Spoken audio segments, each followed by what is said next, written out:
तो class 11 let's begin with the discovery of neutron. Last term में मैंने आपको ये सिखाया था कैथोड रेज डिस्कवर हुई थी, उसमें इलेक्ट्रॉन डिस्कवर हुए थे, और मिड रीजन पर यानी एनोड रेस का ओरिजिन जब हमने बात करी थी, उसमें जो प्रोटॉन्स की डिस्कवरी की बात करी थी, वो कभी भी एनोड से प्रोटॉन्स का इजेक्शन नहीं होता, प्रोटॉन्स बीच में बनते हैं।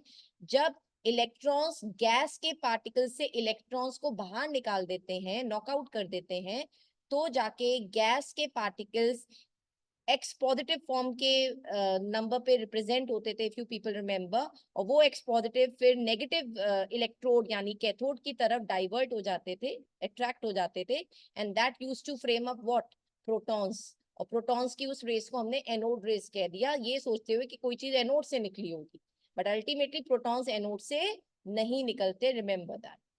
दूसरी बात, अब बात करते हैं न्यूट्रॉन्स की। So now let's talk about neutrons. बेटा, हुआ ये था कि जब एटम के पूरा मास निकाल न्यूक्लियस का, जैसे रदरफोर्ड ने न्यूक्लियस डिस्कवर करा, उसके बाद न्यूक्लियस का जब मेजरमेंट हुआ, मास का हुआ, तो न्यूक्लियस का मास मेजर करने के टाइम पर सिर्फ हमें इलेक्ट्रॉन प्रोटॉन्स के बारे में पता था, ठीक है, न्यूट्रॉन्स के बारे में तब तक कुछ नहीं पता था। और आपको पता है आज की डेट में न्यूट्रॉन्स कहाँ रहते हैं, न्यूक्लियस के अंदर। तो रदरफोर्ड ने सजेस्ट किया कि यार अगर मेजर करते हैं तो मास तो बहुत ज्यादा आ रहा है, न्यूक्लियस का मास बहुत ज्यादा आता है, और सिर्फ प्रोटॉन, अगर हमें पता है कि किसी एटम के अंदर 5 प्रोटॉन्स है फॉर एग्जांपल, एक प्रोटॉन का मास x है, तो 5x करके ही उसका मास आना चाहिए न्यूक्लियस का। लेकिन हो क्या रहा है, निकल के 5x से काफी ज्यादा आ रहा है न्यूक्लियस का मास, तो वो क्यों आ रहा है? तो समवन सजेस्टेड, लाइकवाइज साइंटिस्ट ने फिर सजेस्ट किया, 100% कोई एक और पार्टिकल है जो न्यूक्लियस के अंदर बैठा हुआ है, एटम के न्यूक्लियस के अंदर बैठा होता है, जो चार्ज को कंट्रीब्यूट नहीं करता, यानी उसके ऊपर चार्ज नहीं है मगर मास जरूर है। क्योंकि अगर चार्ज होता तो एटम न्यूट्रल नहीं होता, और अगर एटम न्यूट्रल है तो वो उसका रीजन तो हमें पता था, जितने इलेक्ट्रॉन उतने प्रोटॉन, यानी 100% जो थर्ड पार्टिकल है उसका मास तो है मगर उसके ऊपर चार्ज नहीं है। तो चैडविक ने डिस्कवरी करी बेटा न्यूट्रॉन की। What was the name of the scientist? Chadwick. What he did, उसने बेरिलियम को अल्फा रेज यानी He42, ये अल्फा रेज में हीलियम होते हैं बेटा, उसके साथ बम्बार्डमेंट किया। 9 + 4 दैट विल मेक यू 13, तो कार्बन निकला बाहर, कार्बन 12 यहाँ गया, 1 आ गया इधर, ठीक है, बैलेंस्ड है। 4 + 2 6, तो 6 + 0 यहाँ पे आ गया। तो तब जाके डिस्कवरी हुई कि यहाँ पे जो थर्ड पार्टिकल है वो कौन है, न्यूट्रॉन। इसी तरह से बोरॉन के साथ भी हीलियम न्यूक्लियाई को जब यहाँ पे करा गया, तब जाके नाइट्रोजन और साथ में क्या बना, न्यूट्रॉन। तो कोई एक ही एग्जाम्पल नहीं रहा जिससे न्यूट्रॉन बना, हालांकि फर्स्ट स्टेप यही किया गया, लेकिन फिर भी हमें जानना है कि सिर्फ एक से नहीं किया गया, और भी करे गए, तब जाके ये बात कंफर्म हुई कि वो जो थर्ड पार्टिकल न्यूक्लियस के अंदर बैठा हुआ है, फंडामेंटल पार्टिकल में से कोई एक ही है। एक तो होते हैं इलेक्ट्रॉन जो न्यूक्लियस के बाहर होते हैं, प्रोटॉन जो न्यूक्लियस के अंदर होते हैं, थर्ड होता है neutron. The peculiar property of neutron is it has mass but no charge. Is that clear? तो जरा ये लिख लीजिए बेटा, डिस्कवरी ऑफ न्यूट्रॉन के बारे में, इससे ज्यादा नहीं करना इसके अंदर। और प्लीज चेक जरूर करना, आपके टीचर्स ने अगर ये कंटेंट नहीं कराया तो एग्जाम में नहीं आने का। कुछ स्कूलों में कराते हैं, कुछ स्कूलों में नहीं कराते, तो मैं फिलहाल सब करा रही हूँ, आप देख लीजिएगा आपके स्कूल में कराया है नहीं।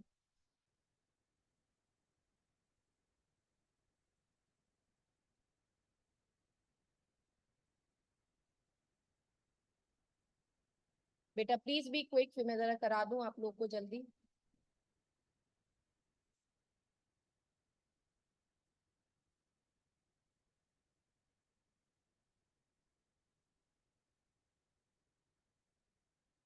ऑनलाइन स्टूडेंट्स क्लियर बेटा? ऑनलाइन स्टूडेंट्स आपको क्लियर है बच्चे?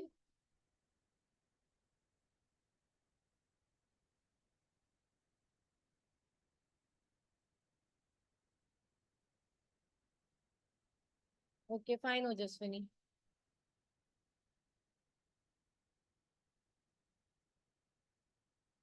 ओके फाइन अथर्व बच्चे।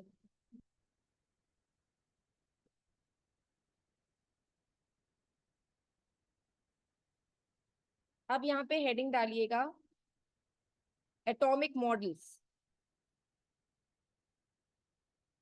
Atomic models.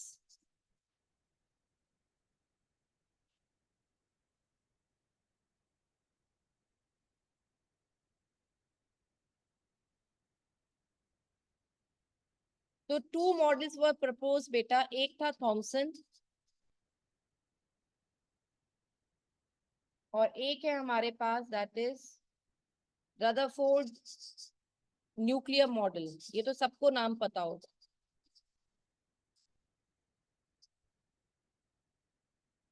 Now without taking much time and asking you, I am forwarding the model in front of you, बस उसे समझ लो जितना हमारे 11th पे समझने की जरूरत है। Got it dear? तो first of all let's talk about Thomson model dear.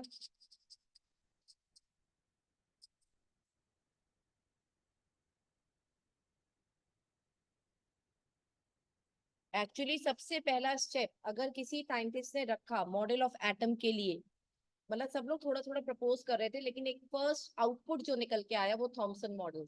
दो not like totally successful but एक स्टेप तो हुआ, किसी ने स्टार्ट तो किया, तो that was Thomson to do about it. तो what he did, Thomson was the first to propose a detail model of the atom बेटा। और उन्होंने क्या किया, उन्होंने ये बोला कि एक एटम जो होता है वो कंसिस्ट करता है एक uniform sphere of positively charged particles जो कि डिस्ट्रीब्यूटेड रहते हैं एटम के अंदर, और जो इलेक्ट्रॉन्स होते हैं वो उसके अंदर छोटे छोटे पार्ट्स के अंदर बैठे होते हैं। तो थॉमसन के इस मॉडल को प्लम पुडिंग मॉडल और वाटरमेलन मॉडल इन सब से कंपेयर किया गया। ऑब्वियसली समर टाइम में वाटरमेलन तो देखा ही होगा, बचपन से एक बार तो देखा होगा वाटरमेलन, ठीक है। तो चलो मैं ऐसे बात करती हूँ, उस वाटरमेलन के अंदर आपको जो पूरा रेड रीजन दिखता है, पूरा रेड रीजन, थॉमसन के हिसाब से ये ऐसा ही फैला होता है पॉजिटिव चार्ज पूरा। और उसके अंदर वो जो काले काले बीज आपको दिखते हैं, इनके हिसाब से ये था इलेक्ट्रॉन, इनके हिसाब से एटम ऐसे होता है। एक ठस चीज है जिसके अंदर सब कुछ भरा हुआ है। रेड कलर में क्या कह दिया, पॉजिटिवली चार्ज डिस्ट्रीब्यूटेड है, और इलेक्ट्रॉन्स को कह दिया इस काले काले बीज की तरह बैठा हुआ। प्लम पुडिंग मॉडल क्यों कहते हैं, ब्राउन कलर की पुडिंग, उसके अंदर जो आप अखरोट वगैरह या जो भी आप डाल देते हो वो सारे इलेक्ट्रॉन्स हैं, और जो ब्राउन रीजन है सारा वो क्या है, पॉजिटिवली चार्ज डिस्ट्रीब्यूटेड। बट सबसे बड़ी बात क्या है, इतना सारा पॉजिटिव चार्ज देखने को दिखता है, थोड़ा सा इलेक्ट्रॉन देखने को दिखता है। तो और साइंटिस्ट ने रेस करी ये बात कि भाई इस बात को आप जस्टिफाई कैसे कर सकते हो कि न्यूट्रल है एटम। उन्होंने कहा नहीं नहीं भाई, टोटल जो पॉजिटिव चार्ज है और टोटल इलेक्ट्रॉन है वो बैलेंस कर लेता है, यानी डिस्ट्रीब्यूशन एक जैसा है, वो चाहे हमें देखने में इतना ना दिखे मगर है। तो ये जो वियर्ड आंसर था इसको कोई काउंटर नहीं कर, मतलब इसको कोई फिलहाल उस वक्त नहीं था कुछ काउंटर करने वाला, तो तब तक तो एक्सेप्ट रहा, लेकिन लेटर ऑन जो सक्सेसफुल मॉडल दिया वो रदरफोर्ड न्यूक्लियर मॉडल था। और इसके आने के बाद थॉमसन मॉडल ऑब्सोलीट डिक्शनरी में आ गया, यानी आज की डेट में उसे कंसिडर नहीं किया जाता। But actually he was the first one two lay down that model, तो इसलिए उनको आज भी काउंट या पढ़ा जाता है। Got it dear? तो जरा लिख लीजिए बच्चे, I am giving you a few lines on it. He proposed that an atom consists of a uniform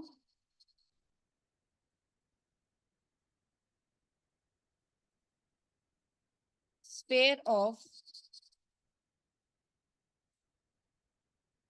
positive charge, और इलेक्ट्रिसिटी भी कई बार कह देते हैं इसे, in which the electrons are distributed uniformly.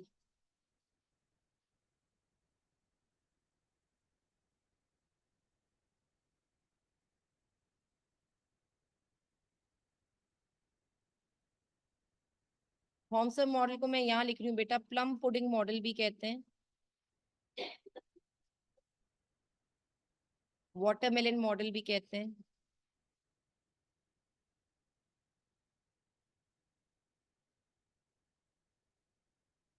Watermelon model भी कहते हैं, वाटरमेलन, और प्लम पुडिंग भी कहते हैं, और थॉमसन मॉडल के नाम से तो ये है ही।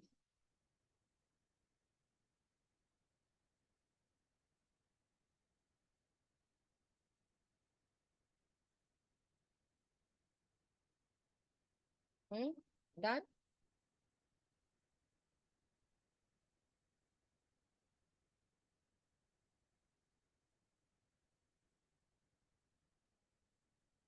अब जो लिमिटेशन है इस मॉडल की जरा वो लिख लो, क्यों इसे डिस्कार्ड किया गया, क्यों आज की डेट में ये इतना एक्सेप्टेड नहीं है। It could not explain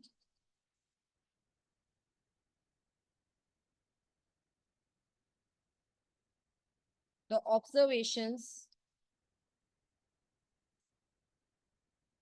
of Rutherford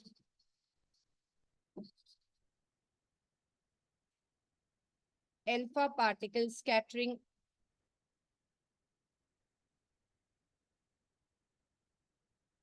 experiment.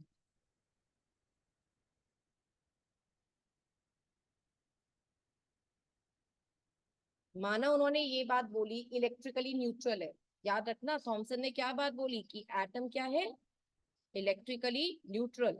बहुत बढ़िया बात बोली थी। इसके बाद तो बहुत सारी चीजें सॉल्व हुई बेटा, तभी जाके तो न्यूट्रॉन वगैरह उसका चार्ज वगैरह सब डिपिक्ट हो पाया। तो ये मॉडल ये तो एक्सप्लेन करता था कि neutrality of atom, but fail to explain the further observation that were made by Rutherford experiment. Rutherford alpha scattering experiment बहुत पॉपुलर है, आपने पहले भी सुना होगा। उसने अपने स्टूडेंट्स के साथ ये एक्सपेरिमेंट किया था रदरफोर्ड ने, वो अभी हम डिस्कस करेंगे। तो उसके जो ऑब्जर्वेशन थे उसका कुछ भी जिक्र थॉमसन मॉडल में नहीं दिखता था, इसलिए इस मॉडल को फाइनली डिस्कार्ड किया गया और रदरफोर्ड को काफी एक्सेप्टेंस मिली। बट रदरफोर्ड के मॉडल में भी एक डिफेक्ट आया, फिर वो बॉर्न ने करेक्ट किया। ठीक है, वो मैं आज आपको बताऊंगी और आपसे लिंक हो जाएंगे सारे पॉइंट्स।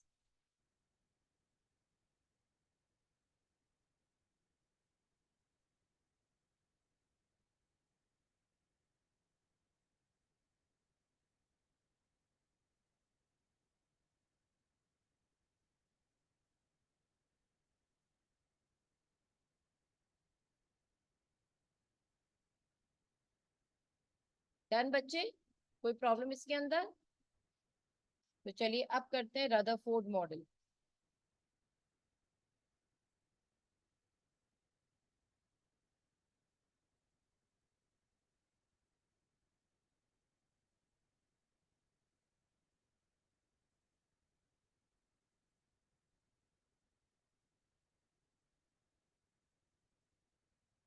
उन्होंने क्या किया बेटा, एक stream of high energy particles, कौन से पार्टिकल्स, अल्फा पार्टिकल्स को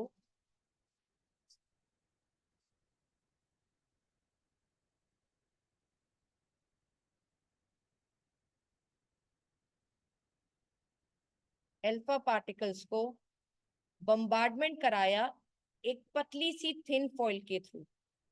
ठीक है, एक फॉइल के ऊपर, एक गोल्ड फॉइल के ऊपर उसका बम्बार्डमेंट कराया। ये गोल्ड फॉइल जैसे देखो ऐसे। अब इसके अंदर सैकड़ों एटम्स होंगे, किसके, गोल्ड एटम्स होंगे। इस तरीके से होता है गोल्ड फॉइल, ऐसे। समझ गए? तो ये बीच में मैंने गोले और उसके अंदर और एक जो बनाया है ये न्यूक्लियस है, लेकिन रदरफोर्ड को तब तक थोड़ी पता था न्यूक्लियस है, ये तो डिस्कवरी होगी आज की डेट में हमें पता है, इसलिए हम ये ड्राइंग बना पा रहे हैं। लेकिन पहले थोड़ी था, उन्होंने गोल्ड फॉइल को बस सामने रख दिया इन अल्फा पार्टिकल्स के आगे। समझ में आ गई बात? अब जब ये यहाँ पे इस पर बम्बार्डमेंट करा, बम्बार्डमेंट का मतलब जानते हो ना बच्चे, सीधे डायरेक्ट वो करते हुए, बीच में कुछ नहीं डाला, सीधे बम्बार्डमेंट करा दिया। ओके डे, यानी हेड ऑन कोलिजन एक तरीके से हम मान सकते हैं। तो जब ये सारा यहाँ पे कोलिजन हुआ तो याद रखना ये जो गोल्ड फॉइल है ये बहुत मोटी नहीं है, अगर बहुत मोटी होगी तो फिर पेनिट्रेशन बड़ा मुश्किल से हो जाता है रेस का, इसलिए ये लोग कहते हैं हमेशा थिन गोल्ड फॉइल ये लोग यूज करते हैं। ठीक है, एंड रिमेम्बर बेटा ये जो अल्फा पार्टिकल थे ये हीलियम न्यूक्लियाई थे। क्या होते हैं? हीलियम एटम्स नहीं होते, हीलियम पार्टिकल्स भी नहीं बोलते, मतलब चल जाता है पार्टिकल्स नाम, लेकिन बोलना नहीं चाहिए, बेस्ट है हीलियम न्यूक्लियाई होते हैं। Is that clear? Stream of helium nuclei जिन्हें फोकस कराया गया गोल्ड मेटल की थिन फॉइल के ऊपर। अब इसके जो चारों ओर थी, गोल्ड फॉइल के चारों ओर हमने एक स्क्रीन लगाई, that was a fluorescent screen. और इस वो भी उस स्क्रीन को इसलिए लगाया क्योंकि उसके अंदर वो जिंक सल्फाइड की स्क्रीन थी। इस स्क्रीन का फायदा क्या था बच्चे, कोई भी चीज अगर इसके ऊपर स्ट्राइक करती थी स्क्रीन के ऊपर, तो उसका कोई निशान या उसका कोई फ्लोरेसेंस, उसका कोई रोशनी सी दिख जाती थी। तो ये हमारी थी फ्लोरेसेंट, लिख लीजिएगा बच्चे, फ्लोरेसेंट हमारे पास स्क्रीन थी जिंक सल्फाइड की।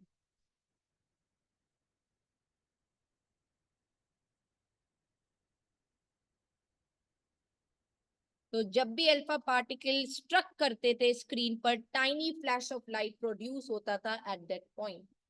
जब भी अल्फा पार्टिकल स्ट्राइक करते थे फ्लोरेसेंट स्क्रीन पर तो क्या होता था, tiny flash of light produce होता था एट दैट पॉइंट जब भी कोई स्ट्राइक करता था।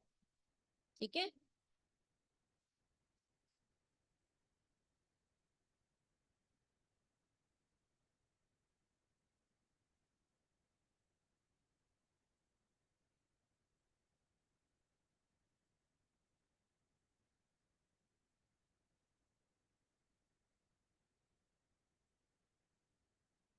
इज इट क्लियर यार, समझ में आ गई बात? अब मेन पॉइंट क्या है, क्या हुआ और क्या हमें यहाँ पे देखने को मिला, तो let's talk about it. Observations की बात करते हैं।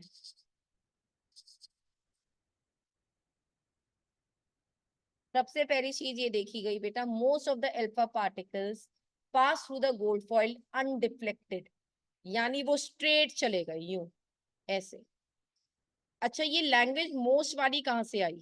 मैम कैसे पता चला ये मोस्ट है? मोस्ट वाला वर्ड कहाँ से आया? इसलिए आया बेटा क्योंकि फ्लैशेस बहुत सारे थे ना, बहुत सारे फ्लैशेस थे, इसलिए ये लाइन बोली गई, that is most of the alpha particles passed through the gold foil undeflected, मतलब कोई डिफ्लेक्शन नहीं था और हो गया। Second point, a small fraction of alpha particles, जैसे आपने पहले भी पढ़ा होगा, वो स्मॉल एंगल्स पे डिफ्लेक्शन हो रहा था। ठीक है, तो लिख लीजिए, a small fraction of alpha particles was deflected by small angles,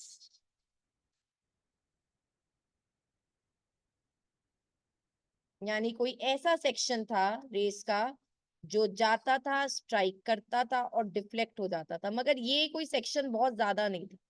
पता है, ये गोल्ड फॉइल बेटा सिर्फ इतनी नहीं होती, ये पूरी यहाँ तक थी, जैसे ऐसे समझो, पूरी इतनी, पूरी इस गोल्ड फॉइल को कवर करके, मतलब ये जो स्क्रीन थी गोल्ड फॉइल की चारों ओर ऐसे घिरी हुई थी, तो इसलिए ये स्ट्राइक यहाँ पे जब करता था तो इधर भी ऑब्जर्व होता, इससे पता चलता था कि फ्लैश ऑफ लाइट इस साइड आया है, तो यानी कोई रेस ऐसे भी पास हुई है स्मॉल एंगल डिफ्लेक्शन करते हुए। और बहुत कम, अ वेरी फ्यू,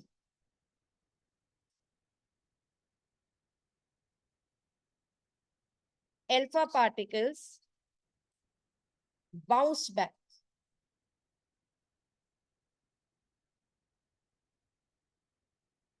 तो कुछ ऐसा भी था बेटा, कुछ पार्टिकल्स जैसे ये थे, अब उनके पास जब रेस गई तो बाउंस बैक हो गई, यानी बिल्कुल ये ऐसे।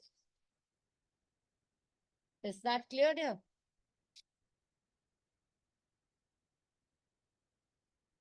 यानी 180 डिग्री डिफ्लेक्शन हुआ। तो इन ऑब्जर्वेशन से रदरफोर्ड ने अपने एक्सप्लेनेशन बनाए, अपने कंक्लूजन्स बनाए, अब वो हमें यहाँ पे कर, गॉट इट डियर? और अगर ये टॉपिक आज भी आपके टीचर्स पढ़ा रहे हैं 11th में, तो पक्का क्वेश्चन आएगा कि उन ऑब्जर्वेशंस का कंक्लूजन क्या। एग्जाम्स में ये आज भी उतना इंपॉर्टेंट है रदरफोर्ड, जो आपने कभी जूनियर अपनी छोटी किसी क्लास में पढ़ा। Okay dear,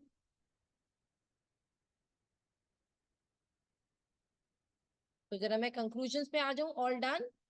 have you all copied it?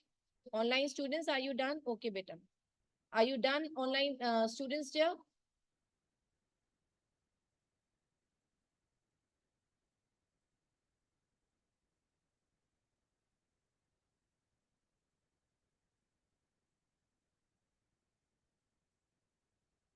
Okay Shivika, so now Ayush, Ayushi, okay fine बेटा, other fine.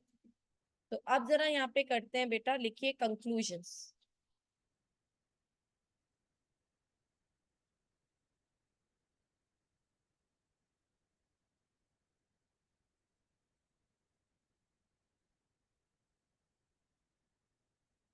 Since most of the alpha particles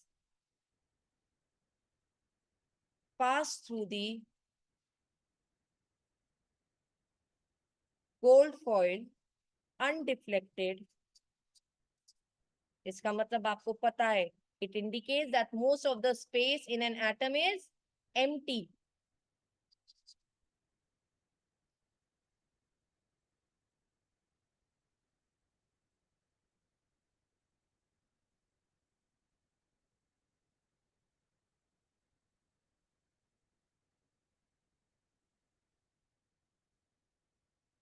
अब जैसे कि हम जानते हैं, मैंने आपसे बोला हीलियम न्यूक्लियाई हमने भेजे थे, isn't it? अब न्यूक्लियाई तो बेटा सबके पॉजिटिवली चार्ज होते हैं, एंड पॉजिटिव चीज के सामने अगर कोई पॉजिटिव चीज आ जाए तो वो अट्रैक्ट करेगी या उसको रिपेल करेगी? रिपेल करेगी, इसलिए डिफ्लेक्शंस हो रहे हैं। इसलिए पता चला 180 डिग्री पाथ पे क्यों आ रहा है, क्योंकि पॉजिटिव चीज पॉजिटिव को क्या करती है? डिफ्लेक्ट करेगी। समझ में आया हीलियम न्यूक्लियाई की क्या इंपॉर्टेंस है बेटा? क्योंकि दुनिया का कोई भी न्यूक्लियस हो वो पॉजिटिवली चार्ज ही हम बोलते हैं, अब तक जो हमने पढ़ा है। Is that clear dear? तो जरा लिखिए यहाँ पर, alpha particles being positively charged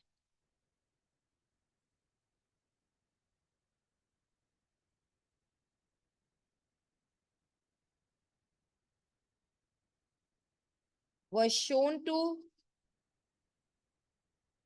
give a small angle of diffraction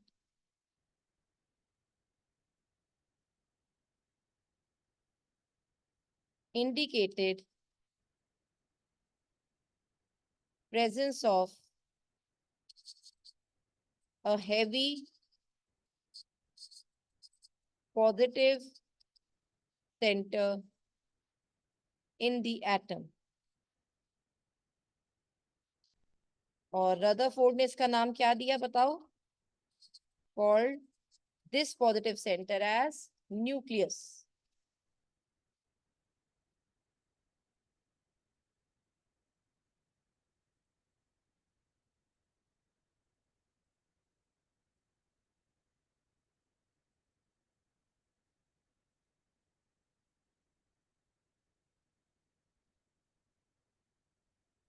Now alpha particles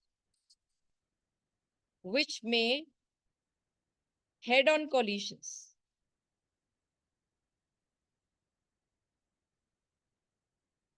with heavy positive center were deflected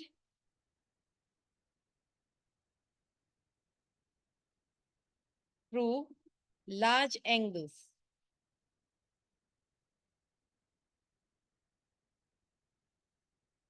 Since this number was very small,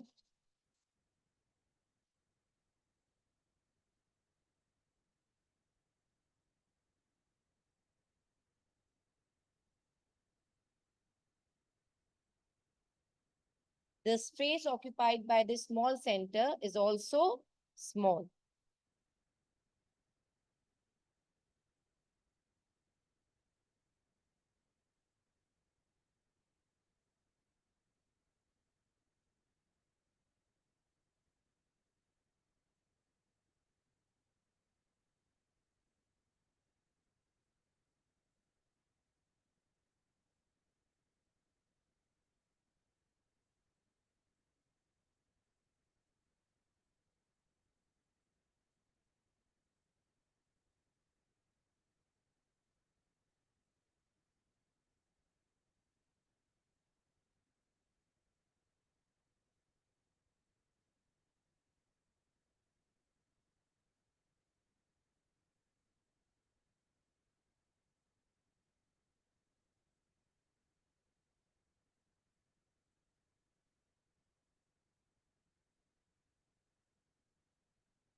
All done बेटा?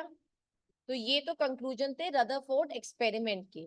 तो finally उनका model of atom जो था, उसने एक तो nucleus की बात कही, और उन्होंने ये भी कहा जो इलेक्ट्रॉन्स हैं वो न्यूक्लियस के चारों ओर लगातार घूम रहे हैं। Is that clear? वो कंटिन्यूअसली घूम रहे हैं, that is around the nucleus. यही बात उनका ड्रॉबैक बन गया। ये जो उन्होंने कहा कि electrons are revolving around the nucleus, पर इतनी बात कहकर उन्होंने अपनी बात खत्म कर दी, इससे आगे कुछ नहीं कहा। तो ये उनका ड्रॉबैक बन गया मॉडल का। अभी मैं बताऊंगी क्यों कैसे। पहले बताओ, all of you are done with it? Is everyone done बेटा? ऑनलाइन स्टूडेंट्स काइंडली बेटा बताइए।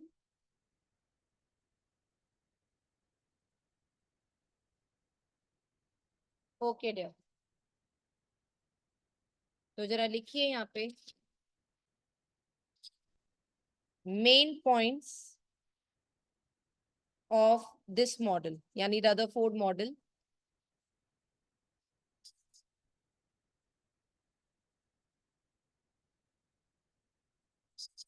Most of the mass and all positive charge of an atom is concentrated in a very small region जिसे हम nucleus कहते हैं।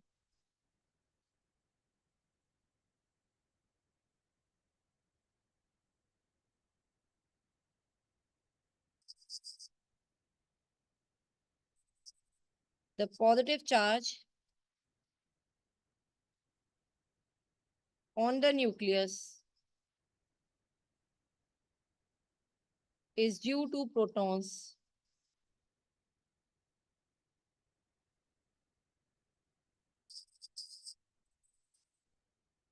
the nucleus is surrounded by electrons which are revolving।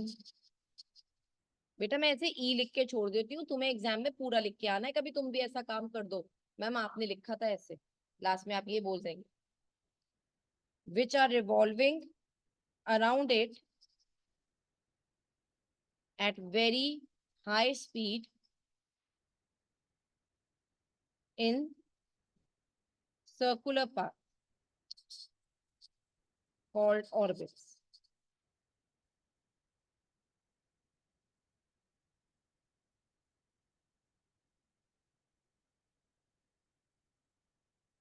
और last में nuclear model can be compare to the solar system dare.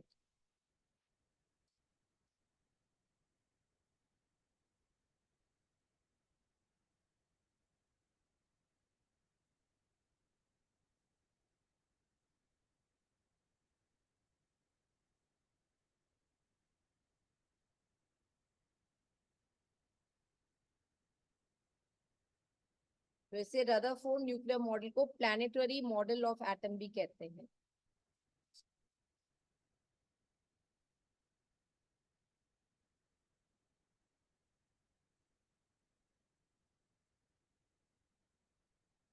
ठीक है, अब लिखो फेलियर्स ऑफ रदरफोर्ड मॉडल।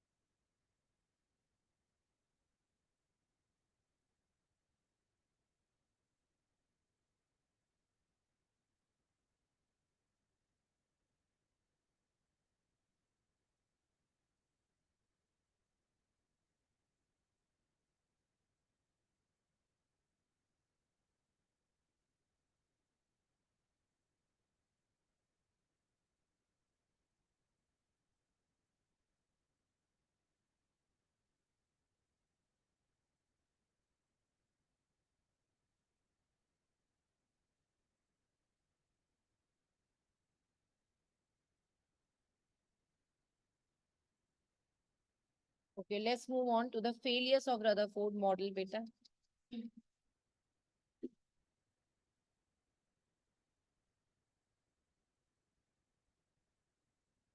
बेटा एक थ्योरी आई थी that was proposed by Maxwell.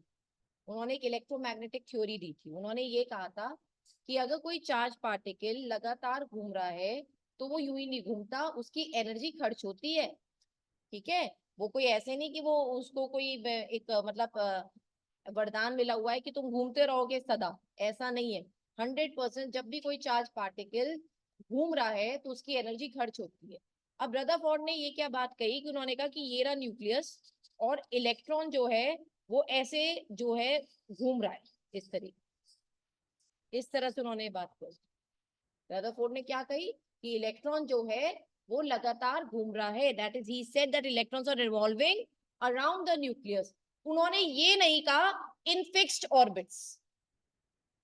Rutherford ने क्या बात नहीं कही, इन फिक्स्ड ऑर्बिट्स। ये बात कही बोर्ड ने।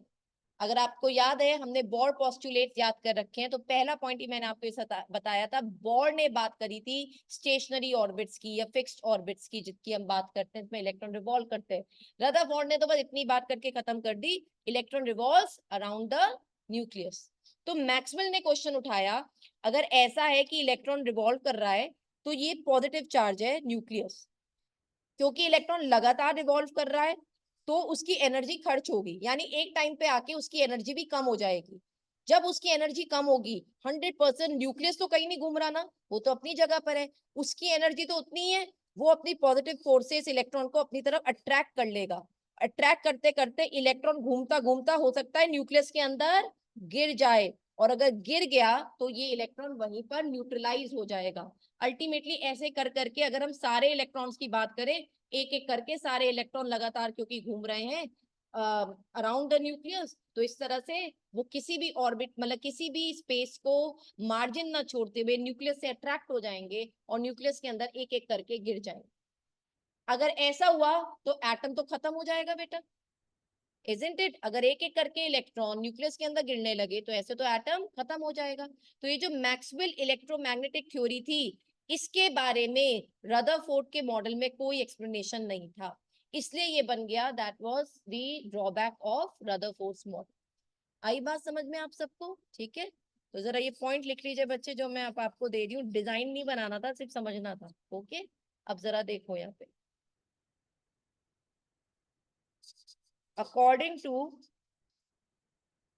Maxwell theory of electromagnetic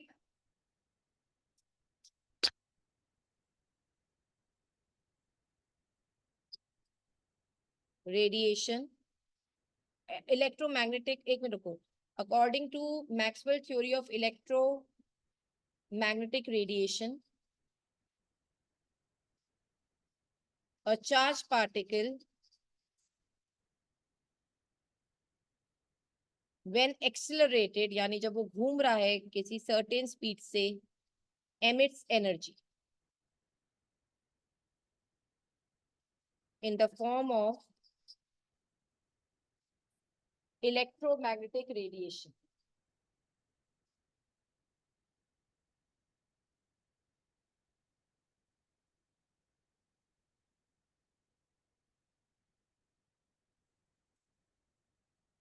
According to Rutherford, yeah, according to Rutherford's model, electron revolves around the nucleus. This means अगर इस थ्योरी के ऊपर मैक्सवेल की थ्योरी लगाएं तो electrons are charged particles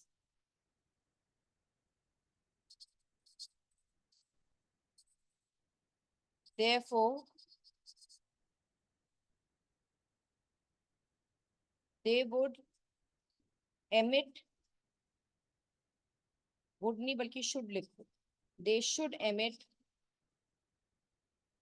radiations continuously.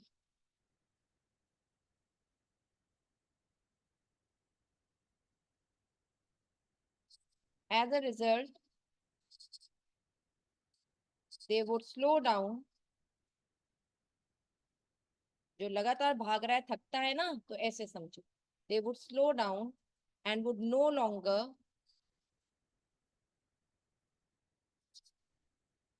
withstand the attractive force of the nucleus and would finally fall in the nucleus.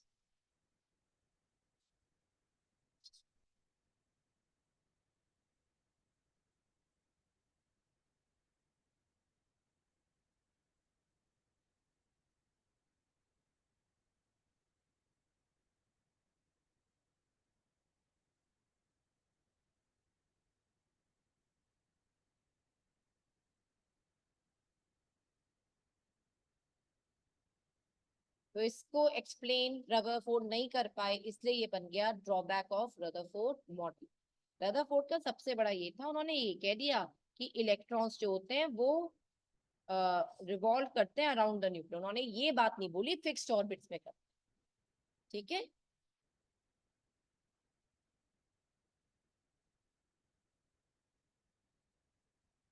हाँ जी।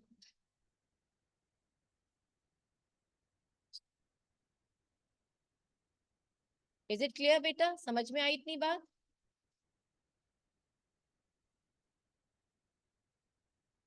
Second point,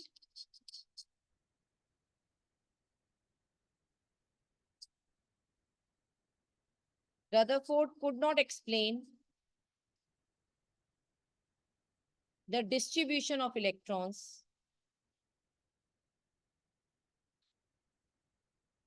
around the nucleus कैसे रहा होगा, और उनकी एनर्जीज के बारे में भी कोई बात नहीं करी, एंड देयर एनर्जीज। जैसे आज की डेट में हमें पता है के में 2 होंगे, एल में 8 होंगे, है ना? तो ये चीज रदरफोर्ड ने एक्सप्लेन नहीं करी थी। गॉट इट बेटा? और last point,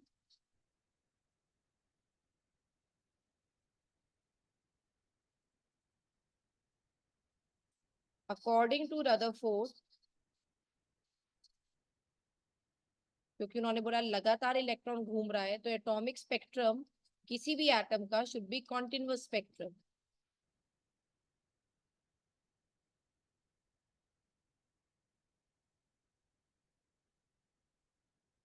but in actual हम आज की डेट में जानते हैं एटॉमिक स्पेक्ट्रम क्या है, लाइन स्पेक्ट्रम है।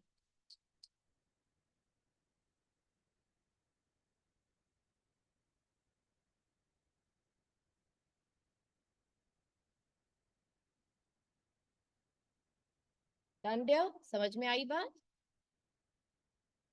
कमिंग सैटरडे इस बार आपका जो टेस्ट होगा वो हाइड्रोजन स्पेक्ट्रम, बॉर्ड थ्योरी से लेकर हमने जो आखिर तक पढ़ा है, that is Heisenberg uncertainty principle, यहाँ तक हो। ठीक है। हाइड्रोजन स्पेक्ट्रम से स्टार्ट करेंगे, उसके बाद बॉर्ड थ्योरी है, उसके बाद डुअल नेचर है, डी ब्रॉय, है ना? और 3 टॉपिक्स ये हो गए, यानी हाइड्रोजन स्पेक्ट्रम जो रदरफोर्ड जो सॉरी रिडबर्ग फॉर्मूला वाला कॉन्सेप्ट था वो। फिर नेक्स्ट था हाइड्रोजन स्पेक्ट्रम के बाद बॉर्ड थ्योरी, उसके पोस्टुलेट जरूर दूंगी मैं, write down the postulates of Bohr's theory, क्योंकि एग्जाम में आते हैं बेटा। बुक से याद कर लो, क्योंकि आपके टीचर्स वही लैंग्वेज मांगते हैं, तो बुक से याद कर लेना, अपनी रेस्पेक्टिव बुक से जो भी उन्होंने कहा हो। और थर्ड टॉपिक होगा डी ब्रॉय, वो ब्रॉगली ब्रॉगली वाली बात, ठीक है, लैम्डा। और फिर हाइजेनबर्ग अनसर्टेनिटी प्रिंसिपल 100% आएगा, स्टेट करो, उसके ऊपर न्यूमेरिकल। ये यहाँ तक हमने, और शोरिंडर वेव इक्वेशन पढ़ा था, वो तो जरा सही है। तो यहाँ तक का आपका टेस्ट हो।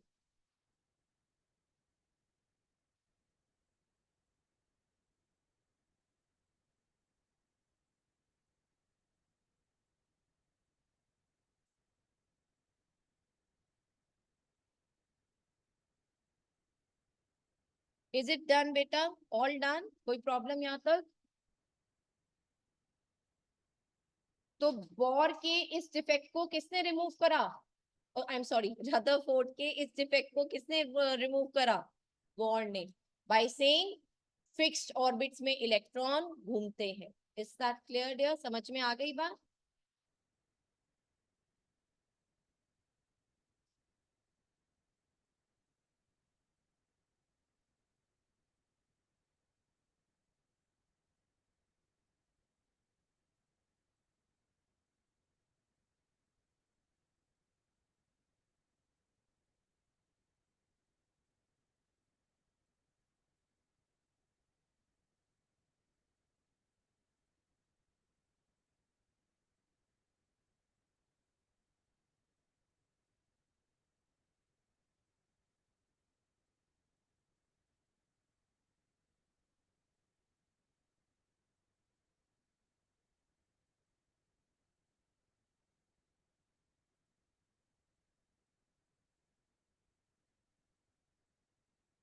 एक तरह से कल मुझे बस इस चैप्टर की थोड़ी फिनिशिंग देनी है बेटा, ठीक है? तो कल कल और फिर हम लोग वेंसडे से इस बैच में भी नया चैप्टर पे आ जाए।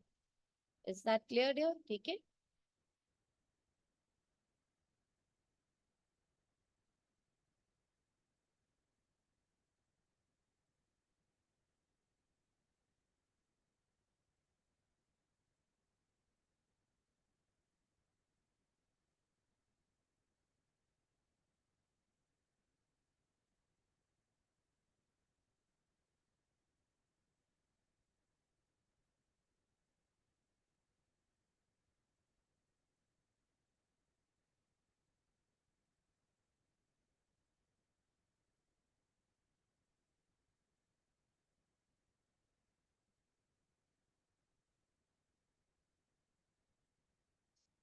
चलिए, जो चीज आपको पहले से पता है जरा थोड़ा सा वो और कर लें।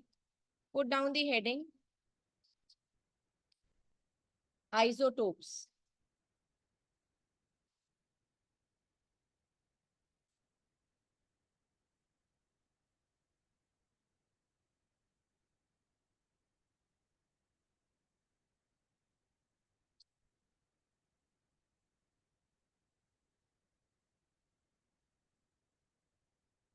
चलिए डालिए बेटा heading isotopes.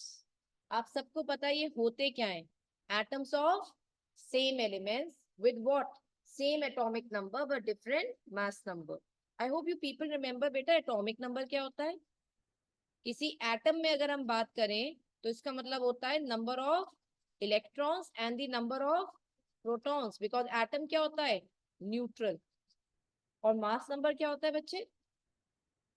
Neutron plus protons का sum is known as the mass number. और मास नंबर में न्यूट्रॉन प्रोटॉन्स की अगर बात की जाए, where does neutrons present in the atom? Where are they present? Neutrons कहाँ बैठे मिलते हैं एटम के अंदर? न्यूक्लियस के अंदर। प्रोटॉन्स भी न्यूक्लियस के अंदर। तो इनको टुगेदर हम न्यूक्लियॉन्स भी कहते हैं। Remember that there? ठीक है। तो फिलहाल मैं आइसोटोप्स की बात कर रही थी। नीचे लिखा जाता है एटॉमिक नंबर, ऊपर लिखा जाता है मास नंबर। तो एटॉमिक नंबर सेम दिख रहे हैं, तो इसलिए ये दोनों आइसोटोप्स हैं क्लोरीन के। इधर प्रोटियम, ड्यूटीरियम, ट्राइटियम, हाइड्रोजन के आइसोटोप्स हैं। नीचे देखो नंबर 111 आ रहा है। अगर एटॉमिक नंबर सेम है जो नीचे लिखा जाता है तो they represent isotopes.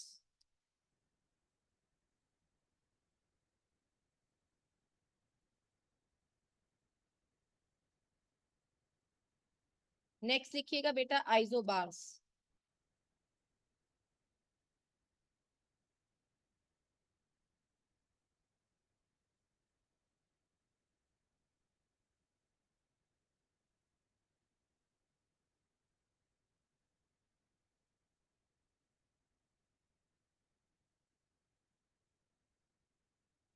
Is everything clear till now, online students? I hope it's done. Okay, fine then.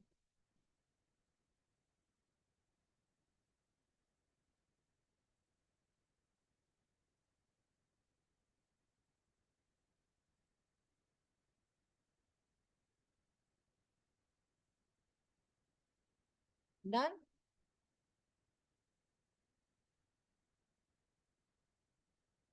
May I?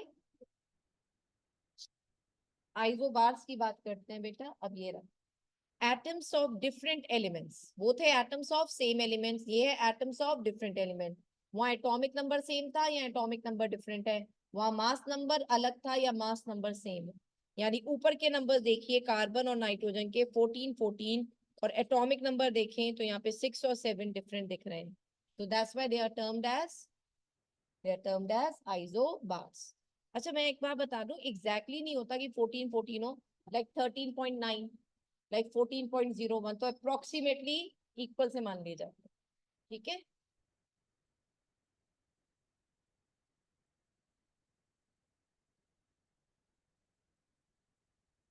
Carbon के बेटा बहुत सारे आइसोटोप्स होते हैं। Carbon 12, carbon 13, carbon 14।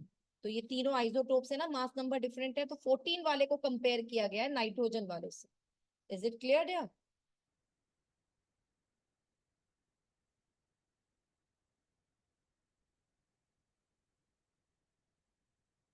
अब बात करेंगे थर्ड पार्टिकल की, आइसोटोन्स में आए।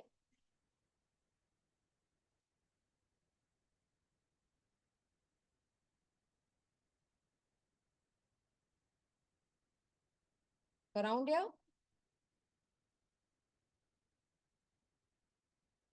Isotones, now atoms of different elements, इन्हें क्या कहते हैं हम? Isotones, atoms of different elements. Isotones वो है, आइसो शब्द का मतलब होता है बेटा सेम, तो यहाँ पे सेम नंबर ऑफ न्यूट्रॉन्स होते हैं। न्यूट्रॉन्स क्या है? Same number.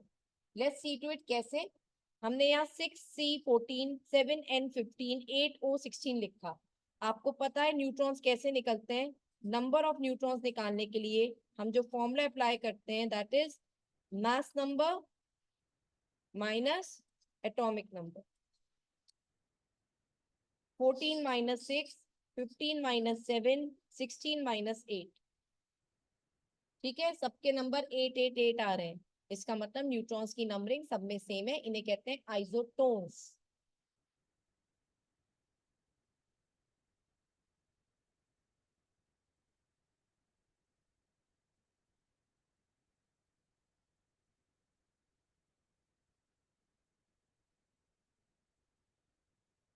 चलिए ये यहीं तक रखते हैं, बाकी सब कल करेंगे। आज आइसोटोन्स तक ही रखते हैं, कल हमारा लास्ट डे होगा इस चैप्टर का। बाकी सब फिर बेटा कल ही करते हैं, ओके। तो this is all done for today, rest of all tomorrow, good bye for now.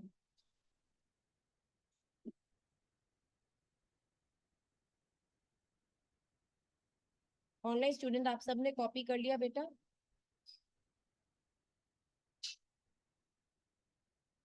Okay dear.